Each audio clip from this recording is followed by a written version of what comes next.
of life and this situation, some have drifted off in a way to do their own thing. But because the foundation was laid, when we were in our mess and running down the road of destruction on our way to hell, we knew how to call on the name Jesus. Who am I talking to in here? When we were doing our own thing, we could remember grandmama saying, baby, if you call on Jesus, that's right, he'll answer prayer. You know, I grew up in the time when the deacons would stand up and say, Father, I stretch my hands to thee.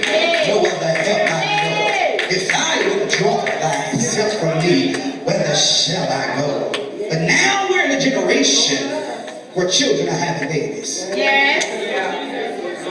We're living out that Matthew 10:21, and the brother shall deliver up the brother to death, and the father the child, and the children shall rise up against their parents and cause them to be put to death. We are living in a time, believers, when people don't fear God or man. Truth be told, we are living in the times when some people don't even know the name Jesus. So since the face or the identity of the church is changing, we, the body, have to think of innovative ideas, programs, and activities to get people involved in church.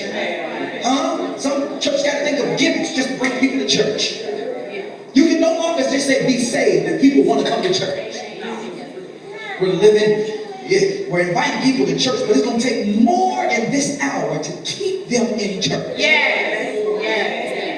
People call me crazy and backsliding and everything else. Yes. They say that Pentecostal boy went over there to that Baptist church trying to change them. And you know what my response is to that? Absolutely.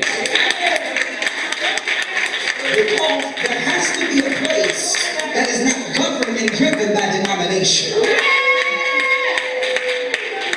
Doesn't matter what your background is. People are not interested in whether your church is Baptist, Methodist, Church of God in Christ, Nazarene, Apostolic, or whatever. People want a real church. I'm a church full of clay people trying to put on an act of perfectness just to please people, but rather a place where people of all walks of life can come, but it's supposed to be a spiritual crossroad and be transformed. I come to understand that the church will never look like what it used to. But if we as a people don't change our mind frame, if we don't change our identity, our mentality, if we don't put away the old and embrace the new, rid ourselves of religion and grab a hold to spirituality, we will always recycle members and not produce disciples.